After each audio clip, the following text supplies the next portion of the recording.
welcome back to This Week in Lacrosse, presentation of Lacrosse Inside the Game. I'm Gary Mark along with Ron Messer. And Ron, another week in the books. Yeah, we were bang on the first week, Gary, with our predictions. We picked all three right, Toronto, Buffalo, and Portland as the winners.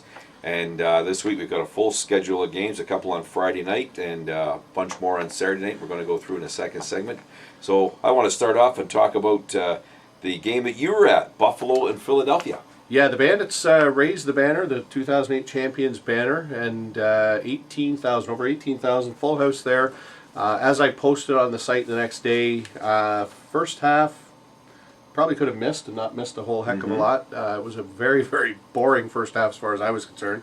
But the guys seemed to all get their legs. Second half was a lot more spirited. Buffalo, as we talked about, it's one of those things where when you pick a team or you pick a game going into the weekend and then kind of all the things you seem to think were going to happen happened. I mean, I don't think that happened at all last year. We thought this would happen and, complete opposite. But just exactly what we talked about. Buffalo had scoring from so many different players.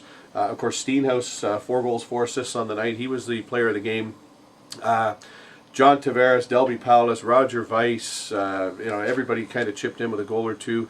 Return of Sean Greenhall, very, very impressed with his play. And the announcer kept saying, every time he'd get the ball, Greenhall looking for his first as a Bandit. Oh, and just couldn't bury one. I think he chipped into 3 or 4 assists, and very impressed with his play. And as we talked about going into the weekend, I mean, there's a team that I think potentially is better this year than they were last year when they won. Philly, on the other hand, again, I was impressed. Talked about Kyle Wales.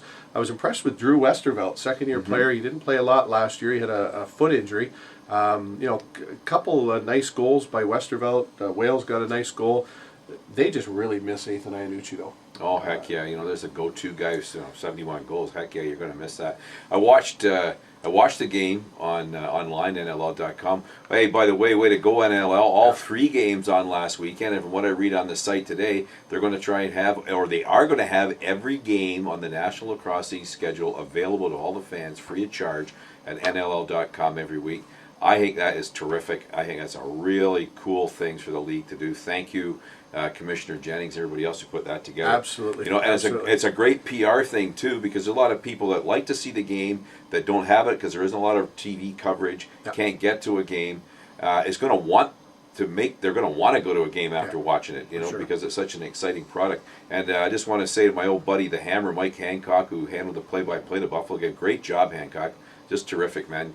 You're bigger than this, and I hope you go a bit further with it because you're doing a really good job. Yeah, well, as I said, I didn't hear it obviously because I was at the game, but I'll chime in as well. I mean, I think it's just fabulous the fact that the NLL is showing every game from every center this year. I'm going to do my best to be getting to all the Toronto, Buffalo, and Rochester games, but when I'm not, knowing that I can now see a game in San Jose or Portland or Calgary out west, Edmonton, I mean, that's phenomenal. So again, thanks very much to the NLL, and I really honestly hope this works out for them. Yeah, me too. What better way to promote the game? Yep. So, second game on tap on the weekend, Portland and Minnesota. Again, we both predicted Minnesota would win that.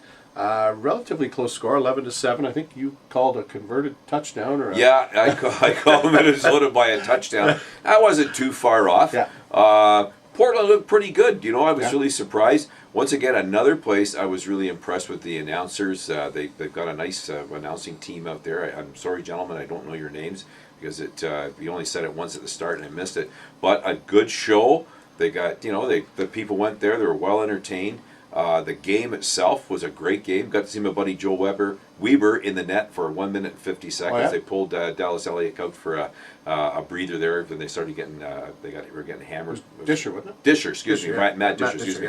Alex, the guy that retired. Yeah. And Weebs was in there, and it was a good game. It was back and forth. It was only what was it, 11-7 final score. Yeah. Minnesota, obviously the better team because. Well, heck, I think we predicted last week. We think they're going to do pretty well in the Western Division. For sure. Yeah. So that was a great game. And the other one I managed to watch, I was watching all 3 at the same time on a computer, was The Rock and the New York Titans. A back and forth affair. Bobby Watson was phenomenal from time to time, and Matt Vink on the other end too. But they just couldn't handle Player of the Week Blaine Manning. He potted 5 goals. And on 6 shots. on 6 shots, and as I predicted, great move by Mike Clofer, GM of the Rock, to get Jason Crosby in there to feed the likes of Lewis Ratcliffe and Luke Wiles. Luke Wiles.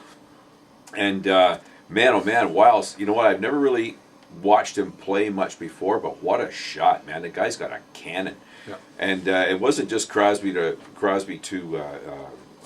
Ratcliffe and him. He spread it around, and Jason got himself the assist leader thing of the week up on the board there in the National Lacrosse League, best setup man of the week. And I predict that this is going to be something you're going to hear a lot. Jason Crosby is going to score a lot of points, not necessarily goals, but with those sweet hands of his, the Rock's got themselves a good guy. The attendance in the first week. We talked about this a little bit last year, and I guess I was a little bit surprised. I had no idea kind of what to expect down in Florida. Obviously, the NLL put that game down there to expose the game, Yes. the indoor game. I mean, Florida's a big field lacrosse state, but to promote the indoor game down there, and just over 5,000 people, attendance by the record here was 5,000. What did you think on that? Please don't take this wrong, guys. It looked more like 573 in the stands. Oh, really? Yeah, it didn't look good. There was big patches of people here and there, and I expected more too. Yeah. And one of the things that they did that I hope they don't try in other arenas with this fledgling getting all the games out on the internet is the camera position. Guys, don't have a camera on one side of the arena and one on the other, and the director keep flipping them back and forth because it gives a false impression the team's going this way, shooting on his own and goalie. then they start going this way, Yeah. and it was really hard to watch. But I shouldn't complain. It was there. I got to watch my favorite team and play and whatever. But just a little hints there. But yeah, announced attendance 5,700. A lot of those maybe tickets were sold to corporations that bought them for sponsorship, and people didn't show up. Hey, Florida, too bad. You missed your chance. It was a great game. And it's not as though they didn't promote the game. I thought they did a fairly good Yes. job of promoting the game. Yeah. We knew well in advance that this game was going to be going on down there. Now, whether or not they promoted it down in Florida, I don't know. But I know on NLL.com that this has been known for a long time that this game was going to be going on down there. So that's a little unfortunate when you see that 5,000 or 500. I mean, that's still not a National Lacrosse League attendance that you'd like to see. When you see a team like Buffalo haul in 18,000 people, 19. I know a lot of that. Yeah, I mean, it's pretty near 19. A lot of those were there to see the raising of the banner.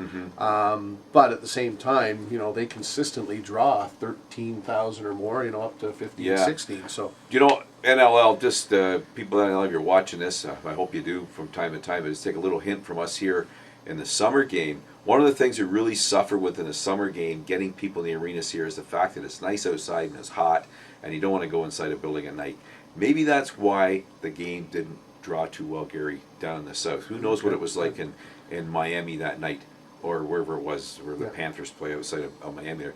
Jeepers, it could have been 75 degrees out at night. Everybody's walking around and having a nice time outside. They don't want to go sit inside a building. So maybe NLL, it might not work in the south. I don't know. And here, I'll throw something out. NHL hockey. Yeah. They just played at Wrigley Field in Chicago. Maybe it's time for the NLL to look at an outdoor game. Yeah, I've thought about this for years. I really have. The Lacrosse Inside the Game Classic. Classic, outdoor classic. Obviously, it's going to have to be held in the summertime. Oh, for sure, yeah. Because I don't. Well, if it's up here. Yeah. And of But course, I mean, if it was down in Florida, you could have probably had that outside. You could have had it outside, and the way that our good American friends promote stuff down there is always a hoot going to a sporting event in the United States. Come on, Jennings, outside game with your boys. You know what? I guess at 500 people going to the game they had, it wouldn't be worse, But maybe just food for thought and something to look at for next year, I guess. So anyways, that's going to pretty much wrap up the first segment here. We've recapped the games. We're going to take a quick break, and when we come back, we will look at the schedule for this coming week. It looks as though 8 or 9 games this coming week. We're going to talk about each one of them, and we will, of course, give our fearless predictions.